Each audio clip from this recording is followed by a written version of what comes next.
आप सल्लल्लाहु अलैहि वसल्लम की तलवार का नाम क्या था और आपने वो तलवार किसको इनायत फरमा दी थी?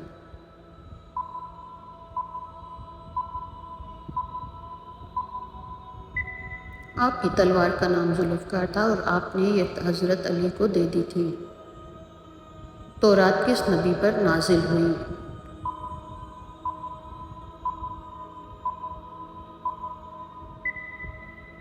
तौरात हज़रत मूसा अलैहिस्सलाम पर नाजिल हुई।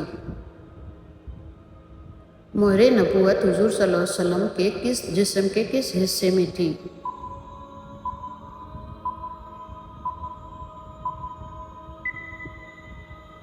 दोनों कंधों के दरमियान।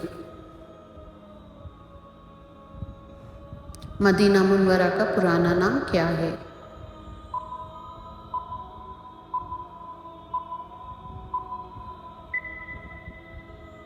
मदीना मुनव्वरा का पुराना नाम यसरब है। नमाज कब फ़र्ज हुई?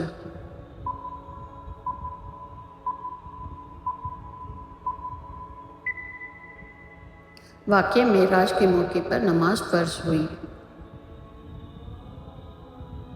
उस सूरत का नाम बताएं जिसमें अबू लहब और उसकी बीवी की बुराई बयान की गई है।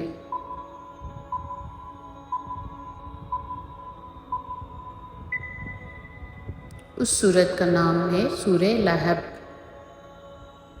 वीडियो अच्छी लगी तो लाइक करें, शेयर करें, चैनल को सब्सक्राइब करें। मिलते हैं नई वीडियो में, तब तक के लिए अपना बहुत सारा ख्याल रखें। अल्लाह हाफ़िज़।